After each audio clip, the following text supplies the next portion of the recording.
Yeah, I just noticed a few minutes ago, um, YouTube has brought back the brilliant um, oldest button, right? So I recently created a whole bunch of playlists because all my content, a lot of my research was dated like 3, 4 years ago. Well, up to 7 years ago. And the biggest problem people had was the fact that when they were looking at my experiments and my research, um, you could only scroll so far down because it's very monotonous, very tedious to scroll and scroll and scroll. And if your computer doesn't have a lot of memory, the problem is you'd end up with a browser freezing up on you. So what would happen was if you're scrolling through the videos, right? Maybe I can show you what I mean, but I'm in videos at the moment. But if you start scrolling back, right? If you start scrolling backwards in time, a month ago, 2 months ago, you're cashing in a hell of a lot of thumbnails, right? So if you go back like 7 years, you often can't get there, because by the time you get to like maybe a couple of years or 3 years, your browser freezes up on you and you're buggered, and you can't get far enough back to look at all your videos. Well, the good news is, as I say, YouTube brought back the oldest button, which is brilliant. Yay! Yeah. So if you click on the oldest, which I'll do now, you can go right back to the very beginning when my channel started, basically.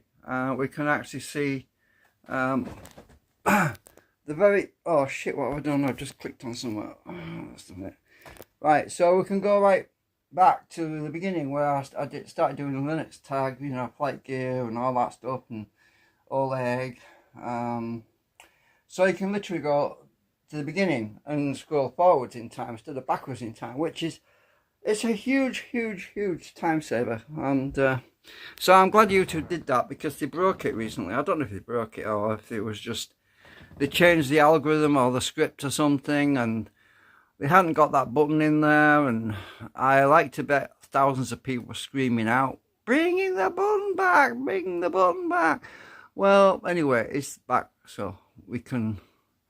So I've got a whole bunch of videos which were actually filmed in a pub as well, by John D. Inman. He used to hypnotist and paranormal investigator. You could actually go and watch those. I've got a playlist for that anyway. So there's all that stuff. So you see, what happens is these videos, they get forgotten about because they're so far back. They're so far back in time that unless you actually know the name of the video, which is probably unlikely, well, most certainly unlikely, you have no idea what to search for. So basically you can't see them videos. And there's me when I interviewed John Inman there. There's John on the right. So well, that's going back 15 years ago. That was 15 years ago. My God, I can't believe how much time's passed. So yeah, anyway, I thought I'd let you know, because you might not know it's there unless somebody tells you.